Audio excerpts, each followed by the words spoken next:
ஒரு ஊரில் ஒரு ஆள் இருந்தான். தையல் கடை வச்சுருந்தான். அவங்ககிட்ட ஒருத்தன் ஒரு சட்டை துணி எடுத்து கொடுத்து தைக்க சொல்லியிருந்தான். வர்ற சனிக்கிழமை வா, வந்து வாங்கிட்டு போ அப்படின்னு அவன் சொல்லியிருந்தான். அதே மாதிரி அவன் வந்தான். அவன் தச்சு வச்சுருந்த சட்டையை கொடுத்தான். இவன் வாங்கி அங்கேயே போட்டு பார்த்தான். கை நீளம் ஒன்றுக்கு ஒன்று வித்தியாசமாக இருந்தது. வலது கை இடது பக்கத்தை விட நீளம் குறைச்சலாக இருந்தது. இவன் முணுமுணுக்க ஆரம்பிச்சிட்டான். என்ன இது இப்படி தச்சு விட்டியே அப்படின்னு. இதுக்கு அவன் சொன்னான், ஐயய்யா, இதுக்காகவா சங்கடப்படுறீங்க? வலது கையை மட்டும் கொஞ்சம் உள்ளே இழுத்தாப்புல வச்சுக்கிட்டிங்கன்னா சரியாக போடும். மற்றபடி அந்த சட்டையில் உள்ள கலை அம்சத்தை கவனிங்க. எவ்வளோ அற்புதமாக தைச்சிருக்கேன் பாருங்கள். ஒரு சின்ன குறையை பொருட்படுத்தாதீங்க. நான் சொன்னது மாதிரி கையை கொஞ்சம் உள்ளே இழுத்து வச்சுக்கிட்டு நீங்கள் பாட்டுக்கு நடந்து போங்க, ஜோராக இருக்கும் அப்படின்னா. அவனும் யோசனை பண்ணி பார்த்தான். சரியான யோசனையாக தான் தோணுச்சு. கொஞ்சம் முயற்சி பண்ணி வலது கையை உள்ளே இழுத்து சட்டை சரியாக இருக்கிறது மாதிரி பண்ணிட்டான். இப்போ மறுபடியும் ஒரு பிரச்சனை. வலது கையை உள்ளே இழுத்த மாதிரி வச்சுக்கிட்டதும் முதுகு பக்கம் கொஞ்சம் துணி தளர்ந்து தொங்குறது மாதிரி ஆயிட்டுது. என்ன இது, முதுகு பக்கம் துணி குவிஞ்சுட்டுதே, அப்படியே தொங்குறது மாதிரி இருக்க அப்படின்னு அவன் மறுபடியும் ஆரம்பித்தான். ஐயய்யா, இதுக்காகவா கவலைப்படுறீங்க? உடம்பு அதுக்கு தகுந்த மாதிரி கொஞ்சம் வளைச்சிக்கிட்டா போச்சு. இதுக்காக அந்த அழகான தையலை பிரித்து அதில் உள்ள கலை அம்சத்தை கெடுக்கிறதுக்கு என் மனசு இடம் கொடுக்கல. எவ்வளவுக்கு தளர்த்தியாக இருக்கோ அவ்வளவுக்கு கொஞ்சம் உடம்பை வளைச்சி அப்படியே வச்சுங்க, சரியாக போடும் அப்படின்னா.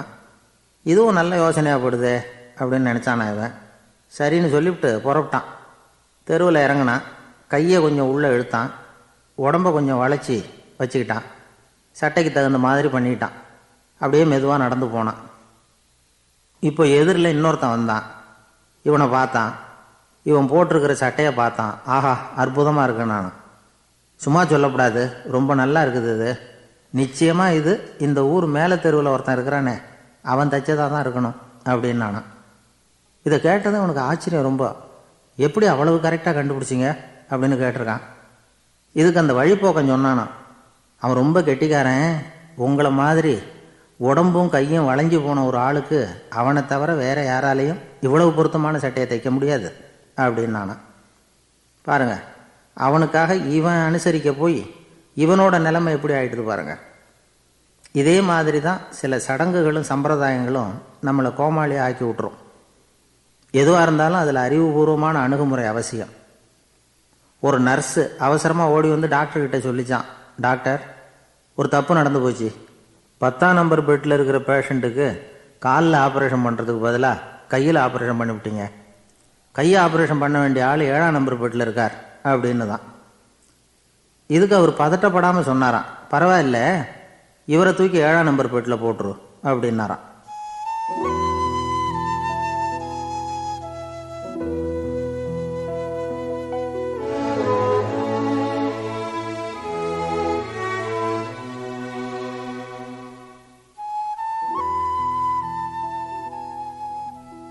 ஒரு ஆள் இருந்தார்.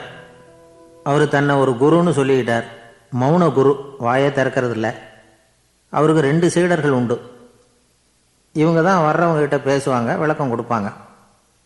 ஒரு நாள் இந்த சீடர்கள் 2 பேரும் எங்கேயோ வெளியில் போயிட்டாங்க. அந்த நேரம் பார்த்து ஒருத்தர் அங்கே வந்தார். குரு கிட்ட போனார். குருவே, புத்தர்னா என்ன அப்படின்னு கேட்டார். குருவுக்கு ஒன்றும் புரியல. அவர் உண்மையான குருவாக இருந்தாவில புரியும். திருன்னு முழிக்க ஆரம்பித்தார். இந்த நேரம் பார்த்து இந்த சீடர்களும் எங்கேயோ போயிட்டாங்களே, என்ன பண்ணுறது, உதவிக்கு யாராவது கிடைக்க மாட்டாங்களா அப்படின்னு அப்படியே சுற்றுமுற்றும் பார்த்தார். வந்தவர் இதை கவனித்தார். ஏதோ புரிஞ்சுக்கிட்டவர் மாதிரி அடுத்த கேள்வியை கேட்டார். தர்மம்னா என்ன சுவாமி அப்படின்னார். குருவுக்கு ரொம்ப சங்கடமாக போச்சு. நம்ம நிலைமை இப்படி ஆயிட்டுதே, இக்கட்டில் விட்டுட்டு போயிட்டாங்களே, எங்கேயோ இப்படி மாட்டிக்கிட்டோமே அப்படின்னு சொல்லி விட்டத்தை பார்த்தாராம். அப்புறம் குனிஞ்சு தரையை பார்த்தார். அப்படியே உட்காந்துட்டார். வந்தவர் உடனே அடுத்த கேள்விக்கு போயிட்டாராம். தியானம்னா என்ன சுவாமின்னாராம். பாவம் என்ன பண்ணுவார் அந்த குரு, பேசாமல் கண்ணை கெட்டியாக மூடிக்கிட்டார். இது ஏதடா வம்பா போச்சுன்னு. இவர் இப்படி பண்ணால் கூட வந்தவர் சளைக்கல. இன்னொரு கேள்வியும் கேட்டார். ஆசீர்வாதம்னா என்னன்னாராம். இவர் பார்த்தார். இப்படியே போனால் இவர் கேள்வி கேட்கறத நிறுத்த மாட்டார்னு நினச்சிக்கிட்டு எனக்கு ஒன்றுமே தெரியாதுங்கிற பாவனையில் 2 கையையும் விரித்து காட்டினாராம். வந்தவர் முகத்தில் மகிழ்ச்சி, மன நிறைவு. ஏதோ எல்லாம் புரிஞ்சுக்கிட்ட ஒரு மாதிரி அங்கேருந்து புறப்பட்டு போனார். வழியில் அந்த குருவோட சீடர்கள் 2 பேரையும் சந்தித்தார். உங்கள் குருவை நாங்கள் பார்த்துட்டு வரோம் அப்படின்னாராம். இவர் என்ன நடந்ததுன்னு கேட்டிருக்காங்க அவங்க. இவர் விவரமாக சொன்னாராம். உங்கள் குரு எப்பேற்பட்ட ஞானி தெரியுமா? புத்தர்னா என்னன்னு கேட்டேன். அதுக்கு அவர் அப்படியும் இப்படியும் பார்த்தார். அதுக்கு என்ன அர்த்தம் தெரியுமா? மக்கள் புத்தரை அங்கேயும் இங்கேயும் தேடுறாங்க, உண்மையில் அவர் அங்கேயும் இங்கேயும் தேடி கண்டுபிடிக்க முடியாது அப்படிங்கிறத அவர் செய்கை மூலமாக உணர்த்தினார். அதுக்கப்புறம் தர்மம்னா என்னன்னு கேட்டேன். ஒரு மேலையும் கீழையும் பார்த்து தர்மம் சமமானது, அதில் உயர்வு தாழ்வு இல்லை அப்படிங்கிறத உணர்த்தினார். அதுக்கப்புறம் தியானம்னா என்னன்னு கேட்டேன். கண்ணை மூடிக்கிட்டார். கண்ணை மூடி காணும் அற்புதம் அதுங்கிறத புரிஞ்சுக்கிட்டேன். கடைசியாக ஆசீர்வதிக்கப்படுறது பற்றி கேட்டேன். கைகளை நீட்டி உதவுறது தான் அது அப்படிங்கிறத 2 கையையும் விரித்து உணர்த்தினார். எவ்வளோ பெரிய மகான் அவர் அப்படின்னு சொல்லிவிட்டு அவர் பாட்டுக்கு போயிட்டார். சீடர்கள் அதுக்கப்புறம் மெதுவாக குருக்கிட்ட வந்து சேர்ந்தாங்களாம். அவங்கள பார்த்ததும் குருவுக்கு கோபம் வந்துட்டுது. அடே பாவிகளா, எங்கடா போய் தொலைஞ்சிங்க? நான் ஒரு ஆளுகிட்ட மாட்டிக்கிட்டு என்ன பாடுபட்டிருக்கேன் தெரியுமா அப்படின்னாராம். இது மாதிரி தான் நாம் சாதாரண மனிதர்களின் புற வேடங்களில் மயங்கி போயிடுறோம். அவங்க பேச்சு, செய்கை, பார்வை இதிலெல்லாம் ஏதோ பெரிய தத்துவம் இருக்கிறதாக நினச்சிக்கிறோம். உண்மையிலேயே அந்த தத்துவங்கள் யாருக்கு சொந்தம்? அவங்களுக்கு இல்லை, நமக்கு தான் சொந்தம். நாம் தானே அதை கற்பிச்சுக்கிட்டோம். நம்மை நாம் அடையாளம் கண்டுக்கிறதில்ல, நாம் யாருங்கிறது நமக்கு புரியறதில்ல. அதுதான் இன்றைக்கி நடக்கிறது. அதனால தான் அடுத்தவங்களை தேடி ஓடிக்கிட்டு இருக்கிறோம். சில வீடுகளில் கூட இது மாதிரி சைகைகள் உண்டு. சில குடும்ப தலைவர்கள் தினமும் காலையில் கண்ணை கெட்டியாக மூடிக்கிட்டு கை 2ஐயும் சுத்தமாக விரித்து வச்சுக்கிட்டு உட்காந்து தியானம் பண்ணுறது வழக்கம். எதுக்காக அப்படி பண்ணுறீங்கன்னு ஒருத்தரை பார்த்து கேட்டேன். இந்த மாதம் வாங்கின சம்பளம் பூரா தீர்ந்து போச்சு, இனிமேல் என் கையில் சுத்தமாக ஒன்றும் இல்லை, புதுசாக எதுவும் செலவு வச்சுடாத அப்படிங்கிறத அப்படி உள்ளங்கை 2ஐயும் விரித்து காட்டி அவங்களுக்கு உணர்த்துறேன், அவ்வளவுதான் அப்படின்னார்.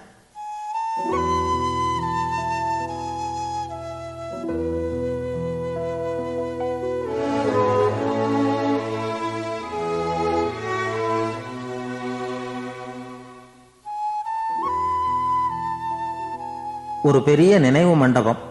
அதுக்கு முன்னாடி ஒரு அப்பாவும் பிள்ளையும் நின்றுக்கிட்டு இருக்கிறாங்க. அந்த வழியாக போகிறவங்க வர்றவங்கெல்லாம் அந்த இடத்துல நின்று அது என்ன மண்டபம் அப்படின்னு விசாரிக்க ஆரம்பித்தாங்க. அந்த அப்பாவும் பிள்ளையும் தான் வர்றவங்களுக்கெல்லாம் விவரம் சொல்லிகிட்டு இருக்கிறாங்க. அதாவது இந்த இடத்துல ஒரு பெரிய மகான் சமாதி ஆகியிருக்கார், அவர் சமாதியான இடத்துல இந்த நினைவு மண்டபத்தை கட்டியிருக்கிறோம் அப்படின்னாங்க. ஊர் பூரா இந்த செய்தி பரவிச்சு. நிறைய பேர் அந்த இடத்த தேடி வர ஆரம்பித்தாங்க. இங்கே வந்து கொஞ்சம் நேரம் உட்காந்துட்டு போனால் மனசுக்கு ஒரு நிம்மதி கிடைக்கிது அப்படின்னாங்க. அங்கே இருந்த உண்டியலில் நிறைய காசு போட்டுட்டு போகிறாங்க. பணம் கிடுகிடுன்னு நிறைய சேர ஆரம்பிச்சுட்டுது. பணம் நிறைய சேர்ந்த உடனே அந்த அப்பாவுக்கும் பிள்ளைக்கும் தகராறு வந்துட்டுது. பணம் சேர்ந்தாலே சொத்து தகராறு வரத்தானே செய்யும், அது மாதிரி வந்துட்டுது. பையன் அடிக்கடி நிறைய பணம் கேட்க ஆரம்பித்தான். அப்பா பார்த்தார், யோசனை பண்ணார், ஒரு முடிவுக்கு வந்தார். ஒரு நாள் பையனை கூப்பிட்டார். இதை பாருப்பா, நமக்குள்ள தகராறு வேணாம், அப்பாவும் பிள்ளையும் இப்படி சண்டை போட்டுக்கிட்டா பார்க்குறவங்க தப்பாக நினைப்பாங்க, அதனால் நமக்குள்ளே சமரசமாக இதை தீர்த்துக்குவோம், என்ன சொல்கிற அப்படின்னார் அப்பா. சரின்னு நான் பையன். உடனே அந்த அப்பா என்ன பண்ணார் தெரியுமா? மகன்கிட்ட கொஞ்சம் பணத்தை கொடுத்தார். தன்கிட்ட இருந்த ஒரு கழுதையையும் கொடுத்தார். இதை வச்சு நீ பொழைச்சிக்கோ அப்படின்னு சொல்லி அனுப்பி வச்சுட்டார். மகன் அந்த கழுதையை இழுத்துக்கிட்டு அடுத்த ஊருக்கு போனான். வழியிலேயே அந்த கழுதை செத்து போச்சு. உடனே என்ன பண்ணலாம்னு யோசனை பண்ணான். ஒரு ஐடியா வந்தது. அந்த கழுதையை ஒரு சாலை ஓரமாக புதைச்சான். கையில் இருந்த பணத்தை வச்சு அந்த இடத்துல ஒரு கல் மண்டபம் கட்டினான். அந்த வழியாக 2 பேர் வந்தாங்க. இது என்ன மண்டபம்னு விசாரித்தாங்க. இந்த இடத்துல ஒரு பெரிய மகான் சமாதி ஆகிருக்கிறார் அப்படின்னா. இந்த செய்தி ஊர் பூரா பரவ ஆரம்பிச்சுட்டுது. நிறைய பேர் வந்து போக ஆரம்பித்தாங்க. இங்கே வந்தால் மனசுக்கு ஒரு பெரிய நிம்மதி கிடைக்குது அப்படின்னு வேற சொல்ல ஆரம்பித்தாங்க. வர வர கூட்டம் அதிகமாக வர ஆரம்பிச்சுட்டுது. உண்டியலில் பணம் நிறைய சேர்ந்துட்டுது. நகையெல்லாம் கூட கழட்டி காணிக்கையாக போட ஆரம்பிச்சிட்டாங்க. அப்பாவை விட மகன் பெரிய ஆளாயிட்டான். இதை கேள்விப்பட்டார் அப்பா. பையனை பார்த்துட்டு வரலாம்னு ஒரு நாள் புறப்பட்டு வந்தார். பையன் ஓஹோன்னு இருக்கிறான். பங்களா, காரு எல்லாம் வந்துட்டுது. எப்படிடா இந்த அளவுக்கு ஆனே அப்படின்னு விசாரித்தார்.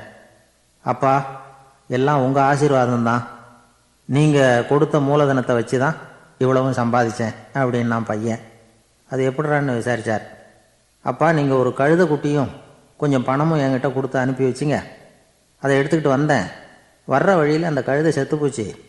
உடனே யோசனை பண்ணேன், அந்த கழுதையை இந்த இடத்துல புதைச்சேன். கையில் இருந்த பணத்தை வச்சு மண்டபம் கட்டினேன். மகான் ஒருத்தர் சமாதி ஆயிருக்கார் அப்படின்னு வதந்தியை கிளப்பி விட்டேன். ஜனங்கள்லாம் ஏமாந்து போய் காசை கொண்டாந்து போட ஆரம்பிச்சிட்டாங்க.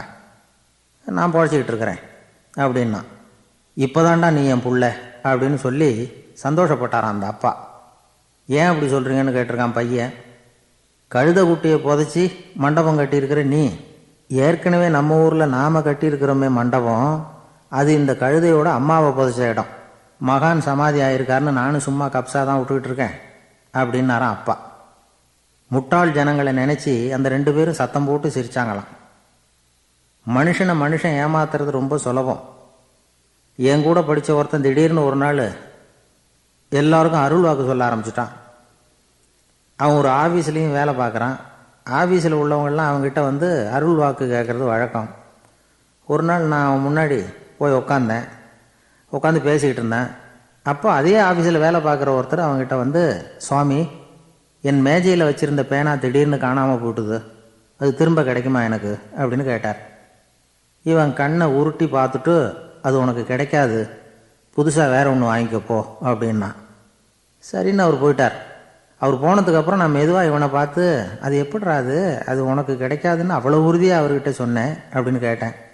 இவன் மெதுவாக என் காதுகிட்ட வந்து, அந்த பேனாவை கிளப்புனதே நான் தான் அப்படிங்கிறான்.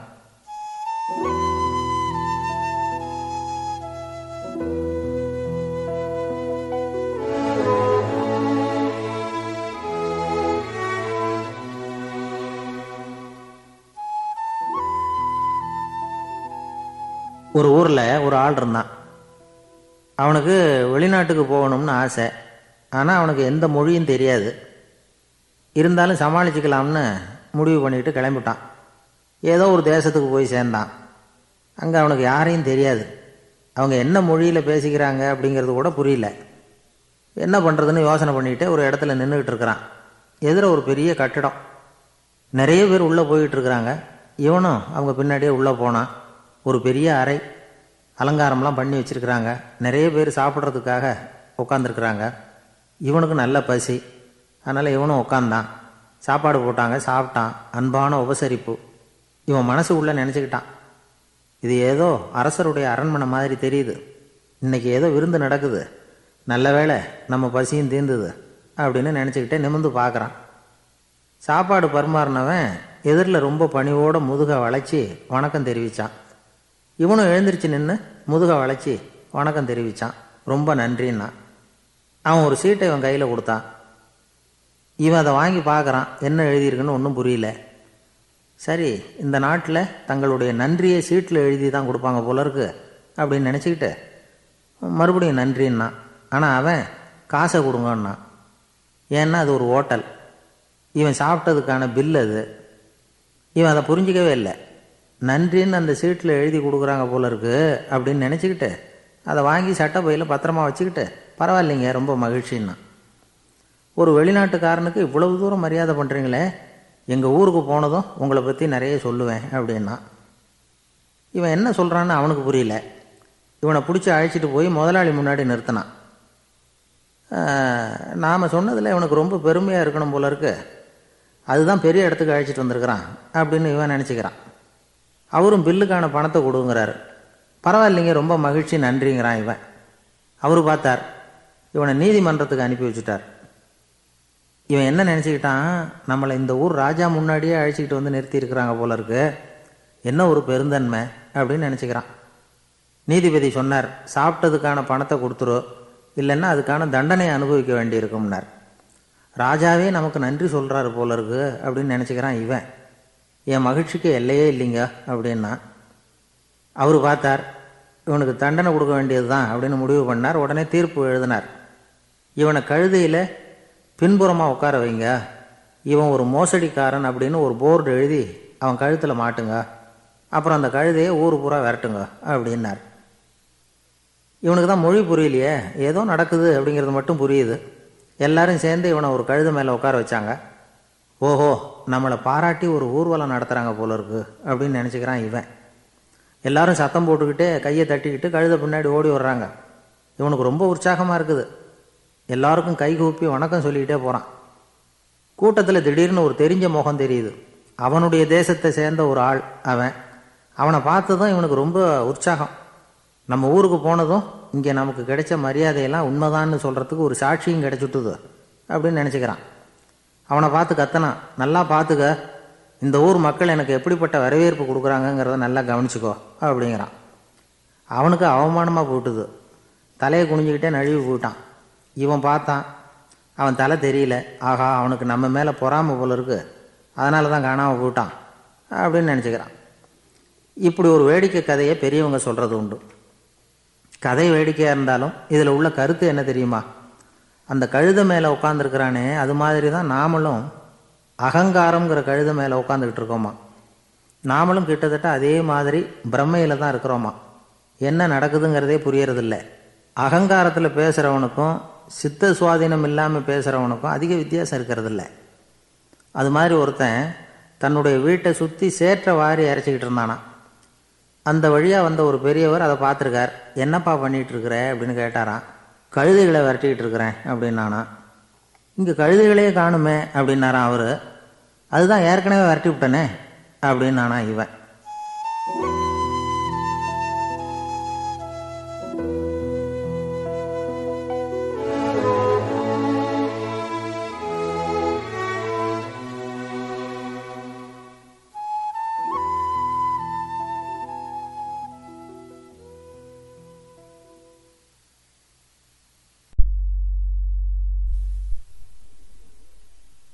ஒரு ஊரில் 4 நண்பர்கள் இருந்தாங்க.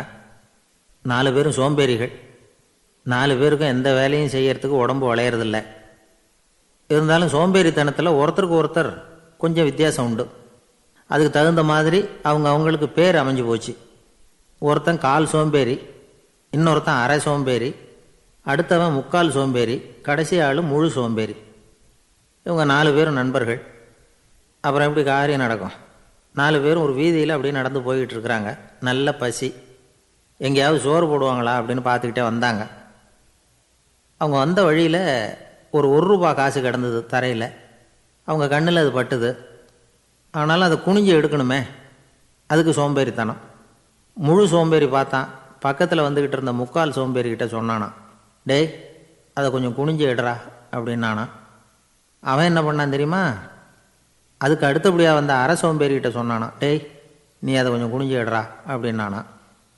அவன் இவனை விட மோசம். அடுத்தவங்ககிட்ட சொல்லியிருக்கிறான். அவனும் குனியறதுக்கு தயாராக இல்லை. ஆக கூடி கடைசியில் யாருமே காசை எடுக்கலை.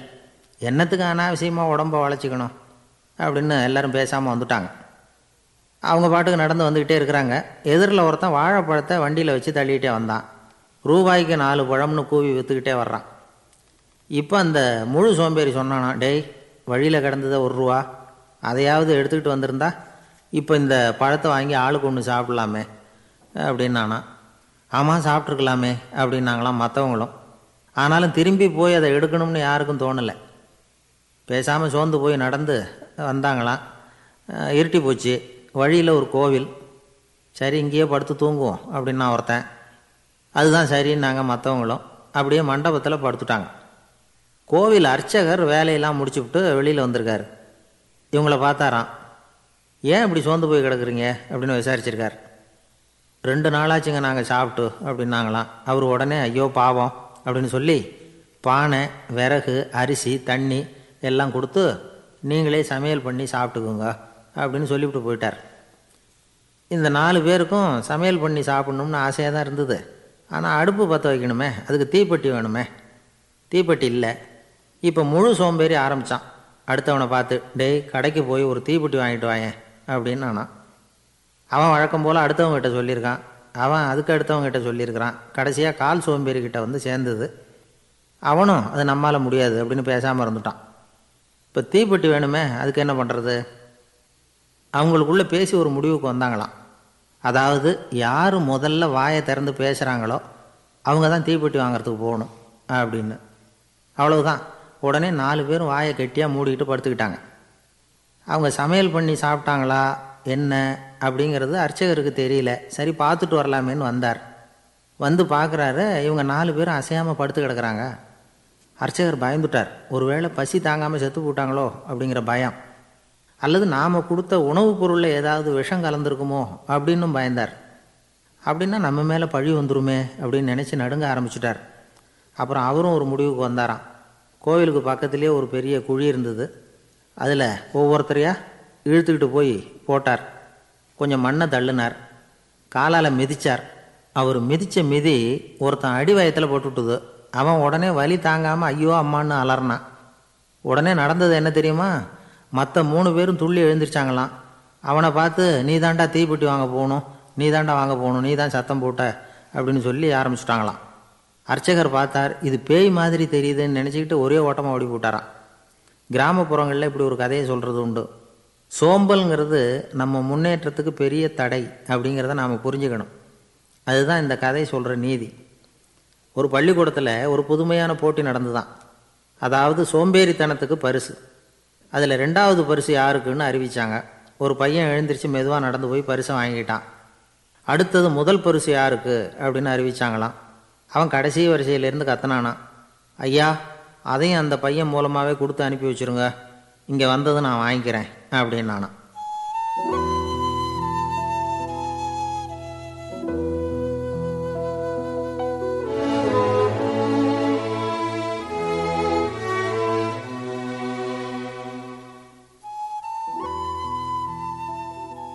ஒரு ஊரில் ஒரு ராஜா இருந்தார்.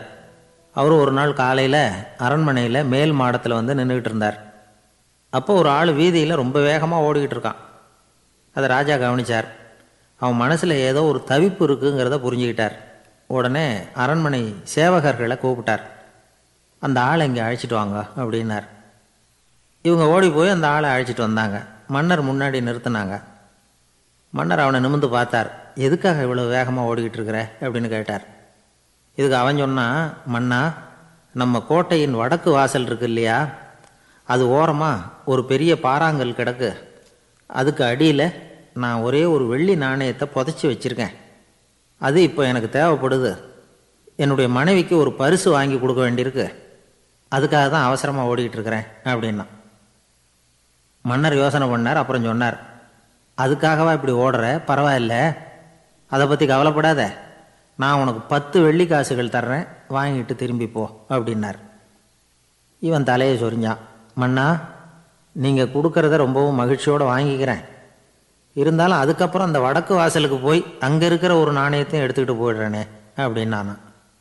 இதை பாருப்பா, அந்த ஒரு நாணயத்தை மறந்துடு, உனக்கு 100 வெள்ளி நாணயங்கள் தரேன் இருக்கார்.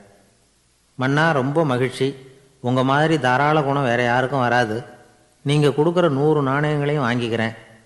இருந்தாலும் வடக்கு வாசலுக்கு போய் அதையும் எடுத்துக்கிட்டா 101 ஆகிடுமே அப்படின்னானா. இதை பாருப்பா, அந்த ஒரு நாணயத்தை மறந்துடு, அது எக்கேடாவது கெட்டு போட்டோம். நான் உனக்கு 100 பொற்காசுகள் தரேன், அதையாவது வாங்கிட்டு வந்த வழியிலேயே திரும்பி போடுன்னாரான். தங்க நாணயங்களே தரேன்னு சொல்கிறீங்க, தாராளமாக வாங்கிக்கிறேன். இருந்தாலும் வடக்கு வாசலுக்கு போய் அப்படின்னு மறுபடியும் ஆரம்பித்தான். அரசர் வந்து பொறுமை இழந்துட்டார். கடைசியாக ஒரு முடிவுக்கு வந்துட்டார். இதை பாருப்பா, உனக்கு என்னுடைய ராஜ்யத்திலேயே பாதியை கொடுத்துட்றேன், அப்படியாவது திருப்தியாக திரும்பிப்போ அப்படின்னாராம். மன்னா, உங்களுடைய பெருந்தன்மைக்கு ஈடு இணையே கிடையாது. தேசத்திலேயே பாதி பிரித்து கொடுக்குறேன்னு சொல்கிறீங்க, அதனால் உங்ககிட்ட ஒரு சின்ன வேண்டுகோள் அப்படின்னானா. சொல்லுன்னாராம் மன்னர் ஆர்வமாக. இவன் மெதுவாக ஆரம்பித்தான். அப்படி இந்த ராஜ்யத்தை 2ஆக பிரிக்கிறப்போ அந்த வடக்கு வாசல் இருக்கிற பக்கத்தை என்கிட்டயே கொடுத்துருங்கோ அப்படின்னானா. மன்னர் அசந்து போயிட்டார். இந்த கதை எதுக்காகன்னு கேட்டால், மனம்ங்கிறது ஒரு குரங்குங்கிறத புரிஞ்சுக்கிறதுக்காகத்தான். உன்னை பிடிச்சிக்கிட்டா லேசில் விடாது. அப்படிப்பட்ட மனசை அறிவு தான் வழி நடத்தணும். அதில் தான் வாழ்க்கையின் வெற்றி அடங்கியிருக்குது. ஒரு சின்ன பையன் தெருவில் அழுதுகிட்டு இருந்தான். ஏன்பா அழுகுறேன்னு ஒரு பெரியவர் கேட்டார். 1 ரூபா காசை இங்கே தொலைச்சுட்டேன் அப்படின்னா. சரி, அதுக்காக அழாத, அதுக்கு பதிலாக 10 ரூபா தரேன், இந்தா வச்சுக்கோன்னு கொடுத்தார். அந்த 10 ரூபாயை வாங்கி சட்டப்பையில் போட்டுக்கிட்டு அதை விட அதிகமாக சத்தம் போட்டு அழ ஆரம்பிச்சுட்டான். மறுபடியும் ஏன்டா அழறேன்னு கேட்டார் பெரியவர். அந்த 1 ரூபாயும் கிடச்சிட்டுதுன்னா இப்போ என்கிட்ட 11 ரூபா இருக்குமே, இப்போ 10 ரூபா தானே இருக்குது அப்படின்னு சொல்லிவிட்டு அழறான்.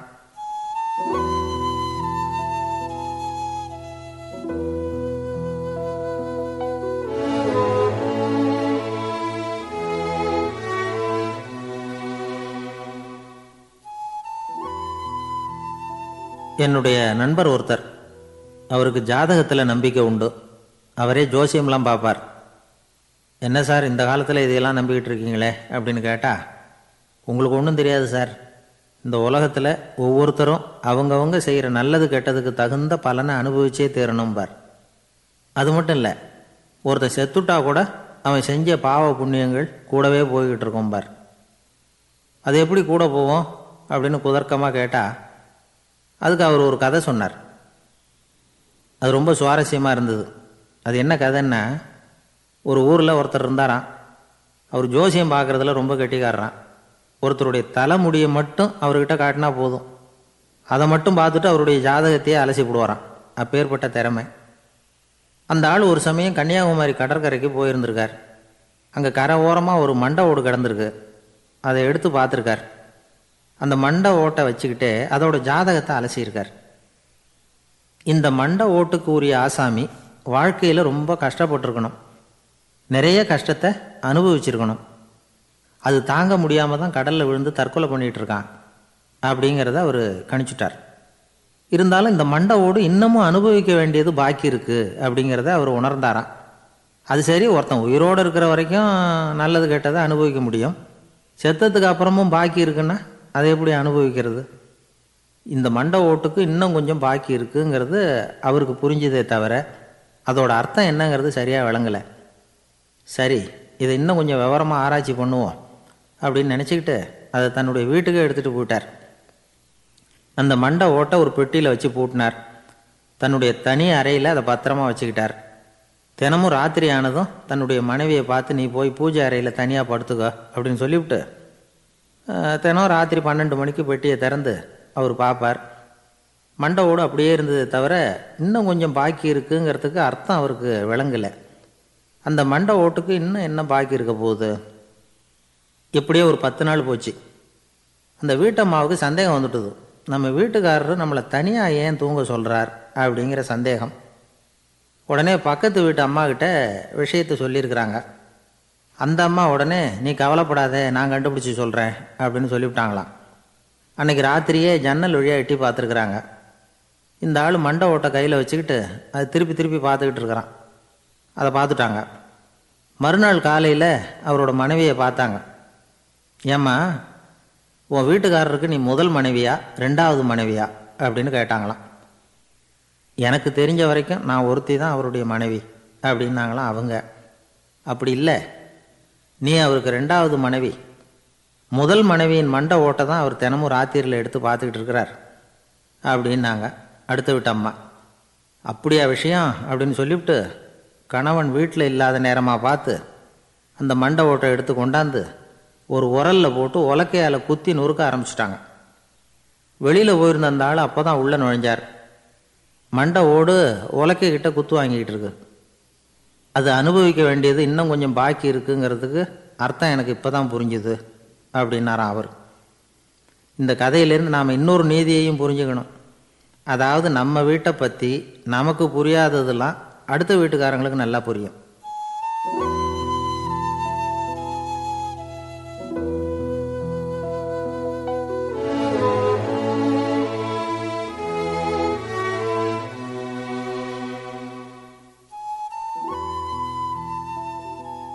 ஒரு ஊரில் ஒரு ஆள் இருந்தான்.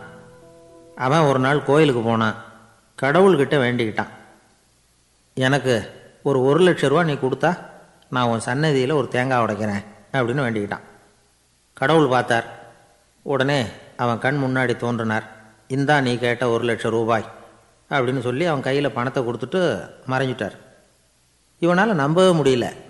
இவ்வளவு சுலபமாக கிடைக்கும்னு தெரிஞ்சிருந்தா அனாவசியமாக ஒரு தேங்காய் உடைக்கிறேன்னு வேண்டியிருக்க வேண்டியது இல்லையே அப்படின்னு நினச்சான்.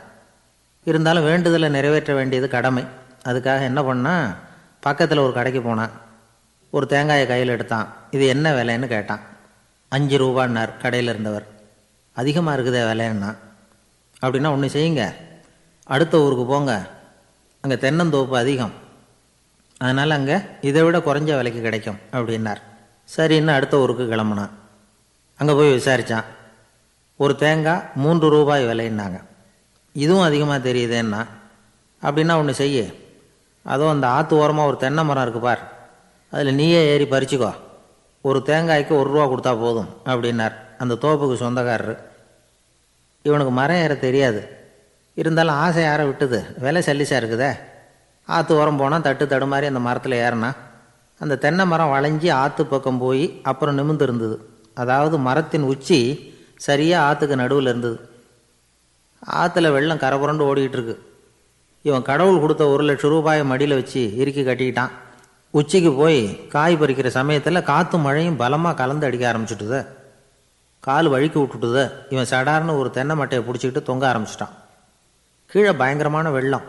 மடியில் 1,00,000 ரூபா பணம். என்ன செய்கிறதுன்னு தவிக்கிறான். இந்த சமயம் கரையில் ஒரு யானைப்பாகன் யானையை குளிப்பாட்டிக்கிட்டு இருக்கிறான். அது அவன் கண்ணில் பட்டுது. ஐயா ஒரு உதவின்னு கத்துனான். அவன் என்ன செய்யணும்னு கேட்டான். உன் யானையை மெதுவாக இங்கே அழைச்சிட்டு வா, எனக்கு நேராக கீழே நிறுத்து, என் காலை பிடிச்சி மெதுவாக கீழே இறக்கி விட்டுரு, என் மடியில் இருக்கிற பணத்தில் உனக்கு 10,000 ரூபா தரேன் அப்படின்னா. அவன் பார்த்தான். காலை கையை பிடிச்சா கூட எவனும் இந்த காலத்தில் 10 ரூபாய்க்கு மேலே தரமாட்டேங்கிறான். இவன் காலை பிடிச்சா 10,000 தர்றேங்கிறான் அப்படின்னு யோசனை பண்ணான். உடனே யானையை கொண்டுட்டு போனான். அவனுக்கு நேராக கீழே நிறுத்தினான். அவன் காலை பிடிச்சான். அவ்வளவுதான். அந்த நேரம் பார்த்து யானை மெதுவாக நடந்து அப்பால் போட்டுது. இப்போ யானைப்பாகன் அவன் காலை கெட்டியாக பிடிச்சிக்கிட்டு தொங்குறான். பரிதாபமாக மேலே பார்க்குறான். அவன் மட்டையை பிடிச்சிக்கிட்டு தொங்குறான். இப்போ யானைப்பாகன் சொல்கிறான், தம்பி மட்டையை விட்டுறாத, கெட்டியாக பிடிச்சிக்கோ, நான் உனக்கு 10,000 ரூபா தரேன், இதோ மடியில் தான் வச்சுருக்கேன்னா. மேலே தொங்குறவனுக்கு இந்த நிலைமையிலேயும் ஒரு சந்தோஷம், மேற்கொண்டு ஒரு 10,000 ரூபா நமக்கு கிடைக்கும் போல இருக்கே அப்படின்னு. இந்த சமயத்தில் ஒருத்தன் ஒட்டகத்தை ஓட்டிகிட்டு வந்தான் அந்த பக்கமாக குளிப்பாட்டுறதுக்கு. யானைப்பாகன் பார்த்துட்டான். ஐயா ஒட்டகக்காரரே, அதை இங்கே கொண்டுட்டு வா, எங்கள் காலை பிடிச்சி பத்திரமா இறக்கி விடு, நாங்கள் பணம் கொடுக்குறோம்னா. அவனும் பணத்துக்கு ஆசைப்பட்டு வந்தான். அவன் காலை பிடிக்கிற சமயம் ஒட்டகமும் நழுவி போட்டுது. இப்போ 3 பேருமே வரிசையாக தொங்குறாங்க. ஒட்டகக்காரன் கத்துறான், தம்பி மட்டையை விட்டுறாத, கெட்டியாக பிடிச்சிக்கோ, நான் என் மடியில் இருக்கிற 5,000 உனக்கு தந்துடுறேன்னா. மேலே தொங்குறவனுக்கு இன்னமும் சந்தோஷம். இவனும் பணம் தர்றேங்கிறான் அப்படின்னா இன்றைக்கி நமக்கு மொத்த பண வரவு எவ்வளவு அப்படின்னு ஒவ்வொன்றா கூட்டி பார்க்க ஆரம்பித்தான். மனக்கணக்கு சரியாக வரல. அதனால் அப்படியே விரலை விட்டு எண்ண ஆரம்பித்தான். அவ்வளவுதான். மட்டையை விட்டுட்டு கை நழுவி வந்துட்டுது. 3 பேரும் பொத்துன்னு ஆற்றுல விழுந்தாங்க. படாத பாடுபட்டு தட்டு தடுமாறி கரைக்கு வந்து சேர்ந்தாங்க. 3 பேர் மடியில் இருந்த பணமும் ஆற்றோட போட்டுது. பேராசை பெருநஷ்டம் அப்படின்னு ஒரு பழமொழி இருக்குல்ல, அதை விளக்கறதுக்காக சொல்லப்பட்ட கதை இது. இந்த காலத்தில் ஒருத்தர் ஒரு நீச்சல் குளத்தில் நீச்சல் அடிச்சுக்கிட்டு இருக்கிறார். காவலுக்கு இருந்தவர் அதை கவனிச்சுட்டார். கரையிலேருந்து சத்தம் போட்டாராம், இதோ பாருங்க, இங்கே ராத்திரி 8 மணிக்கு மேலே நீச்சல் அடிக்கிறது சட்டப்படி குற்றம், அதுக்கு அனுமதி கிடையாது, தெரியாதா உங்களுக்கு அப்படின்னாராம்.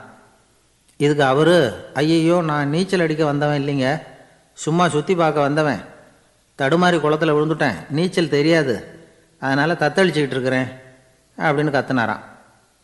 கரையில் இருந்தவர் பார்த்தார். ஓ அப்படின்னா சரி, அதுக்கு ஒன்றும் தடை இல்லை அப்படின்னு சொல்லிவிட்டு அவர் பாட்டுக்கு நடந்து போயிட்டாராம்.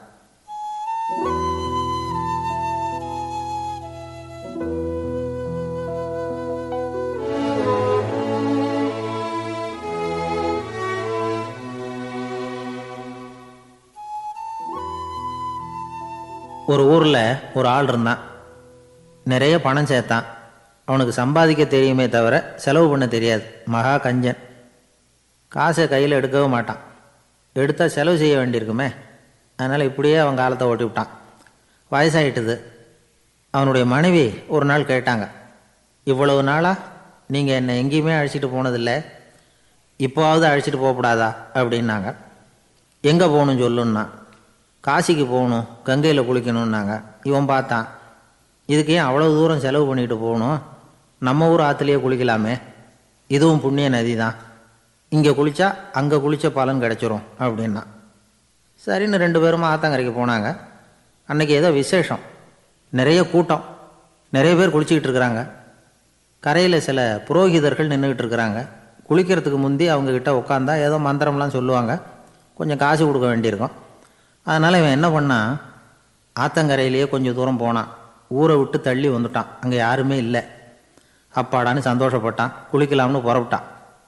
இந்த நேரம் கடவுள் பார்த்தார், இந்த கஞ்சனுக்கு ஏதாவது புத்தி போகட்டணும் அப்படின்னு நினைச்சார். உடனே ஒரு புரோகிதர் மாதிரி உருவத்தை மாற்றிக்கிட்டு அந்த ஆள் முன்னாடி வந்து நின்னார். அவனுக்கு அதிர்ச்சி. இங்கே யாருமே இருக்க மாட்டாங்கன்னு நினச்சா இங்கேயுமே ஒரு ஆள் வந்துட்டார், என்ன பண்ணுறதுன்னு யோசனை பண்ணான். புரோகிதர் உருவத்தில் இருந்த கடவுள் சொன்னார், இதை பாருங்கள், இன்றைக்கி விசேஷ நாள், நீராடுறதுக்கு முன்னாடி சுயகல்பம் பண்ணிக்கிறது ரொம்ப நல்லது அப்படின்னார். என்கிட்ட பணம் எதுவும் இல்லையேன்னா. பரவாயில்ல, அப்புறமா கொடுங்க, வாங்கிக்கிறேன்.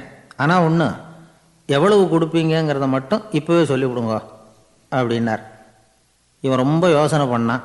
ஒரு 10 பைசா தரேன் அப்படின்னா. சரின்னு ஒத்துக்கிட்டு எல்லா கிரியைகளையும் அவர் செஞ்சார். அதுக்கப்புறம் கணவனும் மனைவியும் ஆற்றுல குளித்தாங்க. அவர் போயிட்டார். கொஞ்ச நாள் கழித்து அவன் வீட்டுக்கு வந்தார் கடனை வசூல் பண்ணுறதுக்கு. வாசலில் நின்றுக்கிட்டு இருந்த அவன் மனைவி இவரை பார்த்ததும் தயங்க ஆரம்பித்தாங்க. அந்த அம்மா கிட்ட விஷயத்த சொன்னார். அந்த அம்மா ஓடி போய் உள்ளே இருக்கிற தன்னுடைய கணவர்கிட்ட சொன்னாங்க. அவன் யோசனை பண்ணான், இப்போ வெளியில் போனால் அவனுக்கு 10 காசு கொடுக்க வேண்டியிருக்கும். அதனால் எனக்கு காய்ச்சல்னு அந்த ஆளுகிட்ட சொல்லிவிடு, இன்னொரு சந்தர்ப்பத்தில் என்னை வந்து பார்க்க சொல்லு அப்படின்னா. அந்த அம்மா போய் சொன்னாங்க. அப்படிங்களா, அப்படின்னா அவரை நான் உடனே போய் பார்க்கணுமே அப்படின்னு உள்ளே நுழைய ஆரம்பித்தார். அவங்க மறுபடியும் இருங்க தான் வரேன்னு சொல்லிவிட்டு உள்ள ஓடி விஷயத்த சொன்னாங்க. இது ஏதுடா வம்பா போச்சு அப்படின்னு பார்த்தான். மனைவியை கிட்டத்தில் கூப்பிட்டான். இதோ பாரு, ஜன்னி கண்டு நான் இறந்து போயிட்டதா சொல்லிவிடு அப்படின்னா சொன்னாங்க. புரோகிதர் பார்த்தார். அப்படின்னா ஒரு வழியாக இருந்து அவருடைய இறுதி சடங்குகளையும் நானே முடிச்சுட்டு போயிடுறேன் அப்படின்னார். உள்ளே இருந்தவன் யோசனை பண்ணான், அந்த ஆள் என்னை விடமாட்டான் போல இருக்கு. அதனால் ஒரு சவப்பெட்டியில் என்னை வச்சு தூக்கிக்கிட்டு மயானத்துக்கு போங்க, பார்த்துக்கலாம் அப்படின்னா. புரோகிதரும் விடுற மாதிரி இல்லை, கூடவே நடந்து போயிட்டு இருக்கிறார். அங்கே இறக்கி சடங்குகளை முடிச்சுட்டு தீ வைக்கிற நேரம் பொட்டிக்குள்ளே இருந்த நம்ம ஆள் அலறி அடிச்சுட்டு வெளியில் ஓடி வந்தான். புரோகிதர் உருவத்தில் இருந்த கடவுள் சிரித்தார். தன்னுடைய சுய உருவத்தை காட்டினார். அதுக்கப்புறம் அவனை கூப்பிட்டு, இதை பாருப்பா, ஏன் இப்படி அல்லாடுற, ஏதாவது வரம் வேணும்னா கேள்தரேன் அப்படின்னார். அவன் யோசனை பண்ணான். பகவானே, ஒரே ஒரு வரம் தான் உங்ககிட்ட கேட்கணும்னா. என்ன வேணும் கேளுன்னார். அந்த 10 பைசா தட்சணையை தள்ளுபடி பண்ணால் போதும் அப்படின்னா. கடவுளும் சரின்னு சொல்லிட்டு போயிட்டார். இப்படி ஒரு கதையை சுவாமி சிவானந்தர் சொல்லியிருக்கிறார். செல்வந்தர்கள் பல பேர் இப்படி தான் இருக்கிறாங்க. தாங்களும் அனுபவிக்க மாட்டாங்க, அடுத்தவங்களுக்கும் கொடுக்க மாட்டாங்க. இது மாதிரியான கஞ்சர்களுக்கு இந்த உலகம் இல்லை, அந்த உலகம் இல்லைங்கிறார் அவர். இந்த கதையில் கடவுள் கடன் வசூலுக்கு வந்தது மாதிரி நம்ம ஊர் ஆள் ஒருத்தன் இன்னொருத்தர்கிட்ட 10 பைசா கடன் கொடுத்துட்டான். திருப்பி வாங்கிறதுக்கு நடையாக நடக்கிறான். கடைசியாக கேட்டான், நீ எப்போ தான் கடனை திருப்பி தரப்போகிற, அதை முடிவாக சொல்லுன்னா. வர்ற வியாழக்கிழமை கண்டிப்பாக கொடுத்துருவேன் அப்படின்னானா அவன். அன்னைக்கு நான் ஊரில் இருக்க மாட்டேனே அப்படின்னானா இவன். அதனால் என்ன, நானும் தான் அன்னைக்கு ஊரில் இருக்க மாட்டேன் அப்படின்னானா.